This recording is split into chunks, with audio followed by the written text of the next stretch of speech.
And, of course, students scrambling in panic and fear as the first gunshots began to ring out. In the end, at least 13 people murdered, slaughtered in cold blood.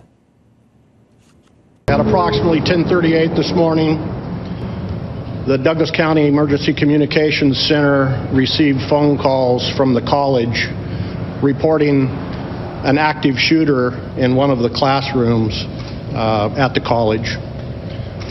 Officers from around the county immediately responded to the college, and upon arriving there, they located the shooter in one of the buildings. Officers engaged that suspect. There was an exchange of gunfire. The shooter is deceased. Kendra Godin was in the room directly next door to where the first shots came from. She joins me on the phone. Good evening, Kendra. And first, I should ask, how are you? I've been better, that's for sure. I bet you have. Tell me what happened. You got to school about what time? I got to school around 9:50 and got to class at 10. And so at about 10:30 or 10:35, 10:40, is that when you noticed something was going on? We heard the first shot at, I believe it was 10:38 when the cops said they got their first calls.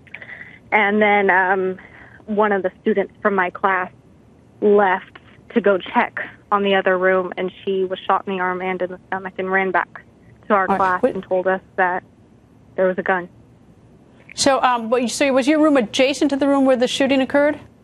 It was right next to the room. We heard all the screams, all the shots, heard everything. And so one of your classmates left your classroom to check on this? We thought it was the science lab making little firecrackers. We didn't know what it was. And so she went to go check, and she saw the shooter, and he shot her as she opened up the door. But she was able to return to your classroom? Yeah, she ran back to our class, and then after she entered the class, she collapsed. Do you happen to know her condition tonight? I have no idea. She was barely breathing when she left the classroom. I imagine that, your whole classroom, the whole school is an absolute shock, not to mention, the grief of having classmates gunned down. Yes. Yeah, it's something you don't expect to happen in a small town like this. What did you do? What did you do after she returned to the room and collapsed? I mean, did you guys lock the door and drop to the floor, or what did you do at that point? Yeah, we locked the door. I mean, as best as we could, we barricaded the door and shut the lights off and hid under desks and just hoped that our class would not be next. Did the student who left the room and came back, did she say how many guns she saw? No, after she said there was a gun, she couldn't speak anymore. She was unconscious. And how long then did you all remain in the room in that classroom before you could leave? I believe it was about 20 minutes until we started hearing cops yelling at the shooter, telling him to put his gun down, and then the shooter was shooting at the cops, and then somebody yelled that he'd been apprehended and we were safe. So it was about 25 minutes. And then I assume at that point your classmate someone came in to provide some medical care for your classmate at that point? Yeah, a policeman came in and noticed that she was critically injured and had a paramedic come in and take her away. But they had so many people to deal with. It was hard to get her attention. Kendra, I thank you for joining us tonight. I know it's a very tough night tonight, but American people genuinely care and they want to know what happened. And I appreciate joining us tonight. Thank you. Well, this gruesome and cruel shooting leaving at least 13 people dead, 20 people injured, an entire community in fear and grief. Lori Andrews lives directly across the street from Umpqua Community College. She heard the gunshots. She saw the chaos that followed. Lori joins me on the phone from Roseburg, Oregon. Lori, thank you very much for joining us. Thank you.